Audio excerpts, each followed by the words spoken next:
স্পষ্ট বিধান, মুসলমান হোক অমুসলমান হোক, রাসূলের ইজ্জত নিয়ে টানাটানি করলে ওয়াজিবুন খতম।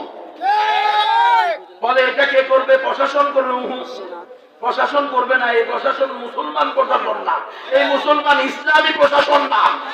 এই মুসলমান যদি ইসলামী প্রশাসন হইতো তাহলে স্বৈরাচারের বাপকে গালি দিলে যাবজ্জীবনের আইন হইতো না, আর আমাদের কলিজার টুকরা রাসূলকে গালি দিলে 2 বছরের জেলের আইন হইতো না। এটা ইসলামী প্রশাসন না, এটা হলো গণতন্ত্রী প্রশাসন। বুঝেননি? ইসলামের সাথে এটাকে মিলাইলে চলবে না। ইসলামের বিধান স্পষ্ট। আপনারা বলবেন হুজুর এটা একটু কেমন জানি এত কড়া করি, এত বেশি একটু করা হয়ে গেল না? আপনারা রাসূলের গালি দিচ্ছেন যে এটা একটু বেশি বেয়াদবি হয়ে গেল না? তোমার বেয়াদবি যেই পরিমাণ, তোমার শাস্তিও সেই পরিমাণ। তুমি আমারে গালি দাও, আমি ছেড়ে দেবো, কোনো অসুবিধা নেই। গালি দিছে না, আমাদেরকে গুম রাখছে, আমার গুম রাখছে 10 দিন, রিমান্ডে দিছে 9 দিন, 32 মাস জেলে আটকে রাখছে, 2 বছর পরে জেল হত্যার চেষ্টা করছে, আমার বাপ মা তুলে গালি দিছে। আমরা কি করতে পারছি? কিছু করতে পারি নাই। আল্লাহর কাছে বলছি, আল্লাহ আপনি তাদের হেদায়েত থাকলে হেদায়েত দেন, নাইলে তাদেরকে আপনি ধ্বংস করে দেন। কিন্তু রাসূলের গালি দিলে আমরা কখনো কি করব? মানব না। রাসূলের গালিদাতাকে কোনো ছাড় দেওয়া হবে না।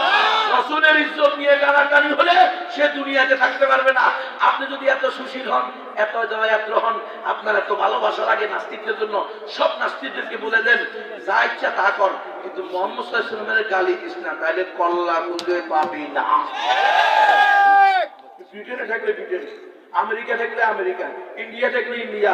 কে রঙ্গিলা রাসূল লিখছিল যে ইন্ডিয়া আসেনি?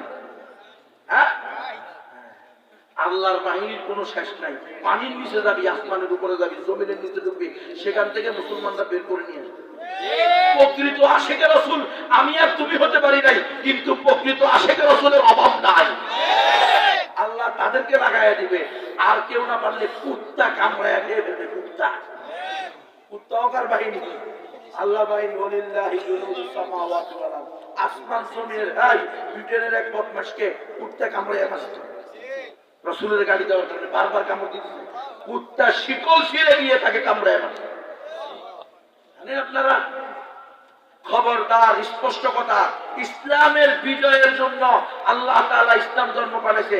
তাহলে তোমার আর আমার সামনে যদি কোন সাতেবে রাসূল, গুস্তাখে রাসূল, তোমার আর আমার কলিজার টুকরা জানের চেয়ে দামি, বাপ্পার চেয়ে দামি, ছেলে মেয়ের চেয়ে দামি, সারা পৃথিবী থেকে দামি মুহাম্মদ সাল্লাল্লাহু আলাইহি ওয়াসাল্লামকে গালি দিয়ে বেঁচে যায়, তাহলে এখানে ইসলাম বিজয় হলো না, ইসলাম পরাজিত হলো।